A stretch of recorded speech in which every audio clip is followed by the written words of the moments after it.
Formation. Hello, buddy. You were born in beautiful Texas Valley, Floyd County, Georgia.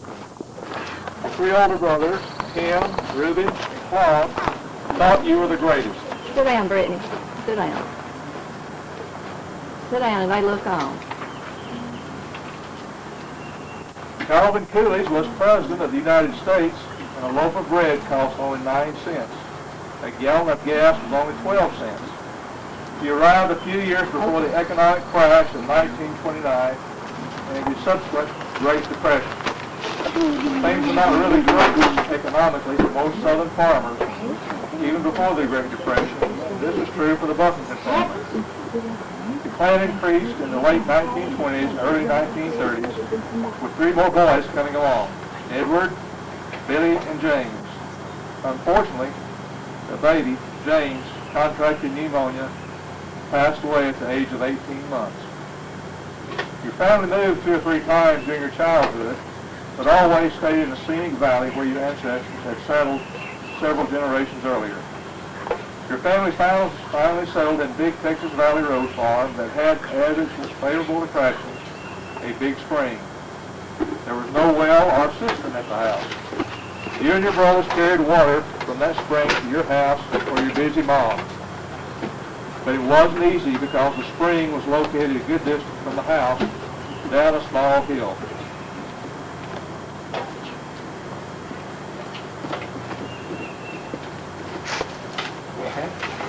Some of it out. There's too much in it.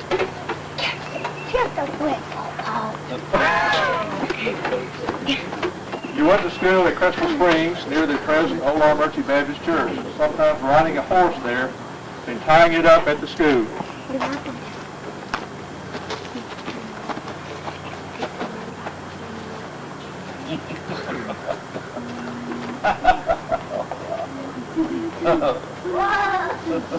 Later you went to Armurchie School. You and your brothers played on the farm, and in the summertime, like most farm kids, you went barefoot. You enjoyed climbing trees, horseback riding, and bike riding.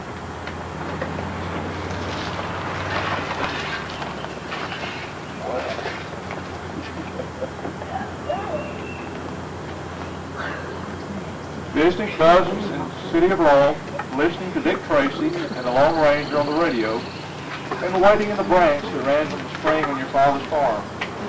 As you got older, you and your friends sometimes went to a movie in Rome, catching the Greyhound bus that ran through nearby Crystal Springs, or going while visiting city cousins. When you could, you went to church, especially the summer revivals and singing. Your family always went to the homecomings at Sand Springs Baptist Church, which members of your family had helped found years before, and which is now surrounded by various schools' property. When you were old enough, you worked summer at the Story Lumber Company in Crystal Springs, handling lumber or whatever chore was needed.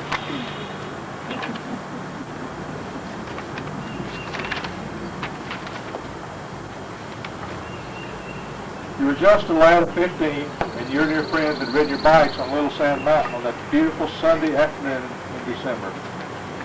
When you got back to Crystal Springs and went into a store, someone told you and your friends that the Japanese had bombed Pearl Harbor. You didn't know where that was until someone told you. You knew war had been raging for some time in Europe. Your family always listened to the news about it on the radio. But now the United States means in personal terms for you, however. After all, you were only 15. Later, you worked at a textile mill in Lindale, a small town a few miles south of Rome. In fact, you moved to Lindale, and like a lot of the other workers, lived in the Lindale Hotel. Along the way, you and some of your brothers were able to get an automobile, and that was a highlight of your life. Now you could take your girlfriend to the movies. Wow!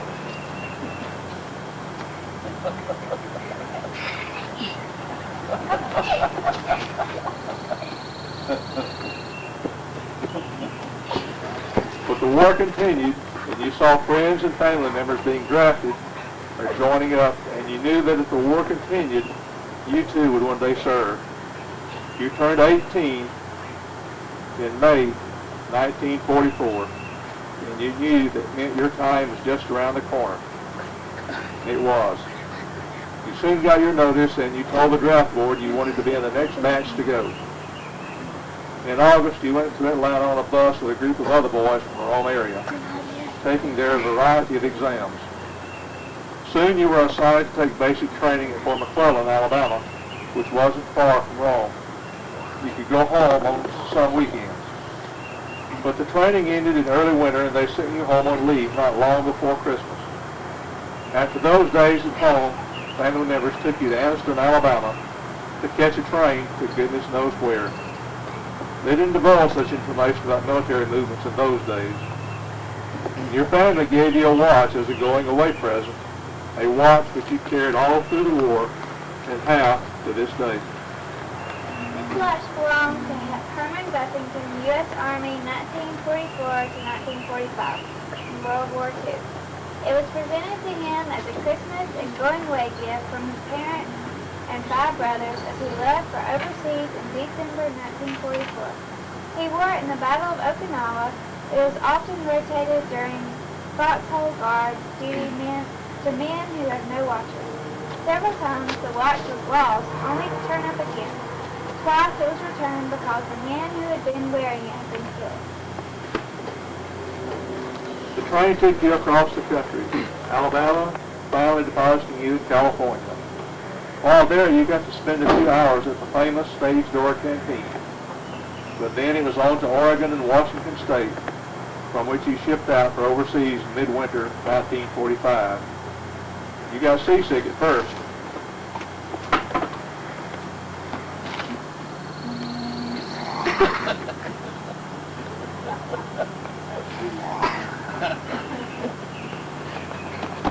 And seeing Pearl Harbor's graveyard of ships which were still there, you headed farther west. On April the 1st, you and thousands of other American soldiers and Marines landed on the beaches of a Japanese island called Okinawa, a place you and most of the Americans had never heard of.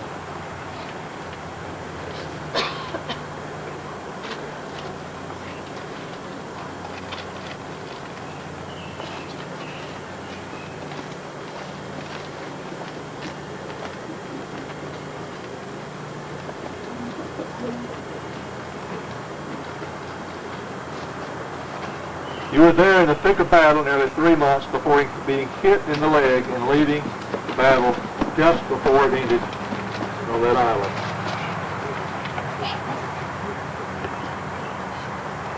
While you were in the hospital, you used some of the ill-gotten gains of money from an Okinawan bank that you found on the roadside to keep the whole hospital tent in ice cream. Still, your leg was hurting while you were still in the hospital waiting for it to get well, and they call it the $1 million wound because it got you out of the battle before the very end. You recuperate, and you were waiting on what you found days later. Another of these bombs was used on another Japanese city. No one hoped more fervently than you did that the Japanese would see the light after this and surrender. They did, but you didn't celebrate. You and the others with you just sat quietly in your barracks, soaking in the news, grateful that the atomic bomb had been dropped. A short time later, you went to the Philippine Islands, and there you were able to connect with your best buddy from Crystal Springs, Earl Story, who had just arrived. You two had several great visits. You guys even had a few dates with a couple of pretty Philippine sisters. But after a year, in 1946, you had accumulated enough points to come home. Little did you know that there waiting for you was a girl who would become your wife.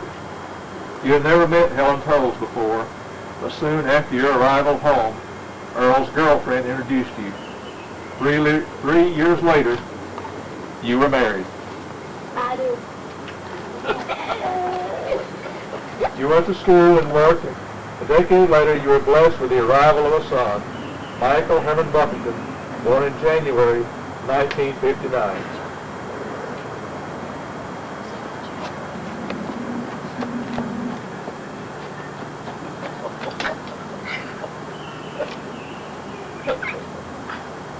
Not long after that, you moved your family from Rome to Somerville, where you and your wife had gone to work at the Somerville Cover ball games.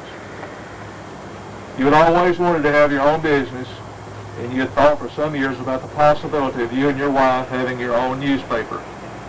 In fact, you and she had checked out a number of possibilities both before and after the children came along, but nothing worked out until 1965. In that year, you picked up the family and Helen's mom, who lived with you, and moved lock, stock, and barrel across the state to a little town named Jefferson. You and your wife had bought a struggling little weekly newspaper and a print shop.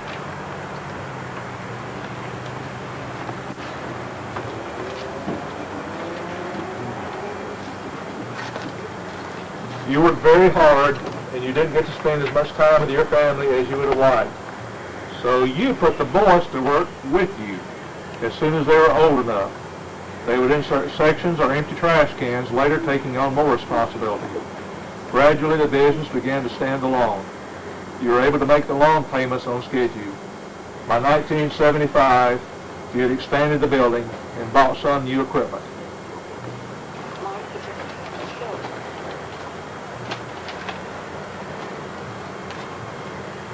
Is this the frontage crew? That's Herman and Mike and Scott. Okay. You watched both your sons and your business grow with their help and the help of some devoted employees and the support of the communities you serve. You watched both boys graduate from Jefferson High School and then the University of Georgia. You saw both marry pretty girls and blessed you with 4 lovely grandchildren. Not only that, but both sons wanted to continue helping in the business, and today they, with the help of their Uncle Tommy and a slate of good other people, are running the business. You can go in when you want to, and you can stay home when you want to. And maybe the best thing of all is the fact that you can now sleep as long as you want to every morning of the week. This has been your life.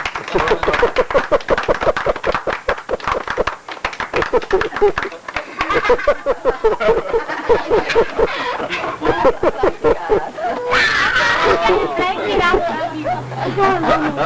But Ralph Edwards, I please welcome you to This Is Your Life.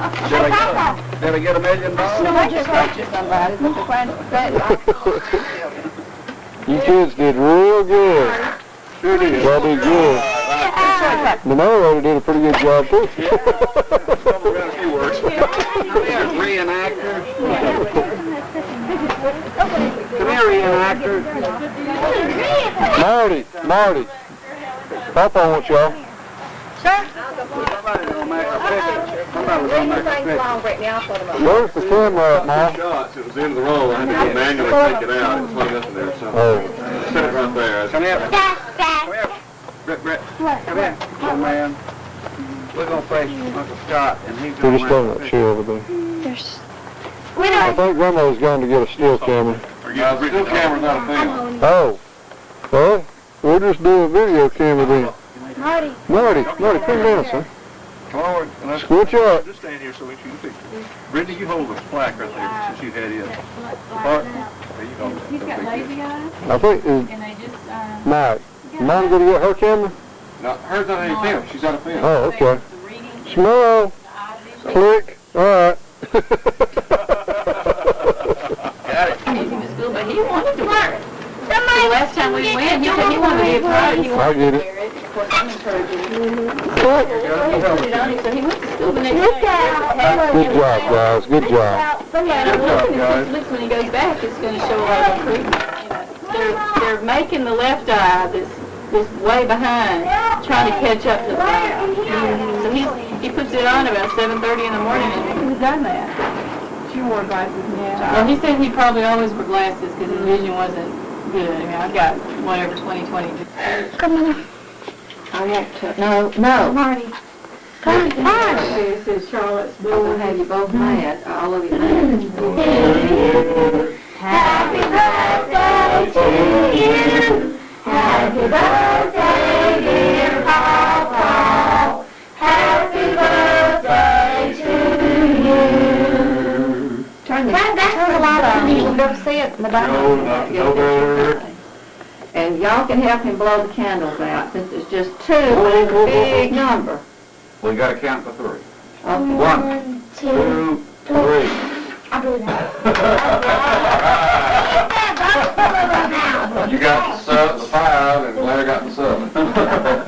He's a good little old fella. Oh, he looks after Pawpaw and takes care of it. I don't want any cake. And he can't see, Pawpaw can't see, and that's what you call Family has witnessed one of the greatest events in all of life.